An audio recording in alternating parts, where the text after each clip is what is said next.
Okay, so starting off with 2 long replies. Okay, now what do I mean by this? So I've obviously got a mastermind that people join, and they normally share their screen with me. Okay, and when they share their screen with me, I basically just look at their DMs and look as to why they're obviously not booking calls, right? And one of the recurring themes that I've seen before people work with me and before people go through the whole program is that their replies are just too long. Okay, so let's say, for instance, a prospect is in the DMs with you and is sending you like quite long replies.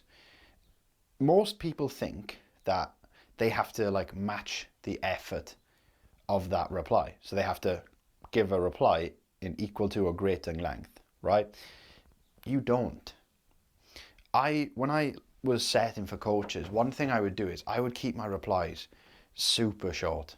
Not to be like a dick, not to be really short with people, but it's just to be direct. And I'll talk about this in a minute, but when you give chunky replies, you're filling the conversation with so much fluff and unnecessary like messaging that it makes booking calls harder, because your prospect has got to emotionally and physically process your paragraph message before then sending their own paragraph message. Okay, now your job is not to coach people in the DMs. Okay, I'm going to talk about that later. I'm going to touch on that later because that's a fatal mistake that most people make. But your job's not to coach people in the DMs, right? Your job is to firstly find out what their problem is, right? First of all.